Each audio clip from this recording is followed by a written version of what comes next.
Présentement, au complexe environnemental Saint-Michel, on fait le forage d'un puits de surveillance pour être en mesure de faire le suivi dans la zone nord, pour être en mesure de vérifier la qualité de l'eau ainsi que la présence ou l'absence de biogaz. Un puits de forage ou un puits de biogaz, c'est un tuyau qui descend entre 10, 20 ou 30 mètres de profond et qui va aller capturer les gaz ou les biogaz qui sont générés par les déchets. Un biogaz, c'est un gaz suite à la décomposition des déchets domestiques, donc des matières organiques qu'on retrouve sous nos pieds. Suite à leur décomposition, ils génèrent de très grandes quantités de biogaz, dont entre autres du méthane.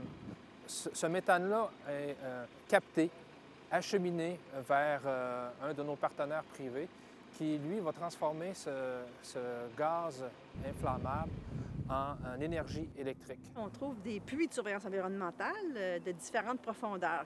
Ces puits-là sont reliés à des détecteurs de méthane. Des détecteurs de méthane qui servent à surveiller s'il n'y a pas de la migration de biogaz qui viendrait du site d'enfouissement sanitaire. Aussi, on analyse 3 fois par année les eaux souterraines.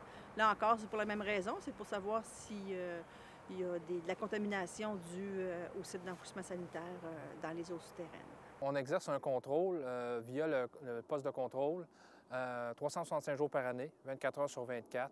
On va s'assurer du bon fonctionnement des infrastructures de captage, de pompage des eaux et également de suivi environnemental.